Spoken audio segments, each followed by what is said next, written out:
Հոկտեմբերի 11-ի գիշերը Աբովյան քաղաքի Հանրապետության 20 շենքին հարակից տարածքում մի խումբ անձանց միջև ծեծկռտուք է տեղի ունեցել, այնուհետև կրակոցներ են հնչել։ Շամշանի հաղորդմամբ Կրծքավանդակի եւ Աջբասկի շրջանում հրազենային վնասվածք ախտորոշմամբ Սուրբ Գրիգոր Լուսավորիչ բժշկական կենտրոն է տեղափոխվել Կոտայքի մարզի բնակիչ 29-ամյա Խանամիր Հ.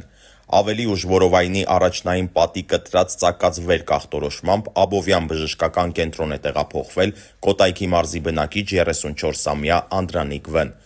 Գոտկային ձախ կեսի կտրած ծակած վերք ախտորոշմամբ նույն բժշկական կենտրոն է տեղափոխվել նաև Կոտայքի մարզի բնակիչ 39-ամյա Վահե Վ.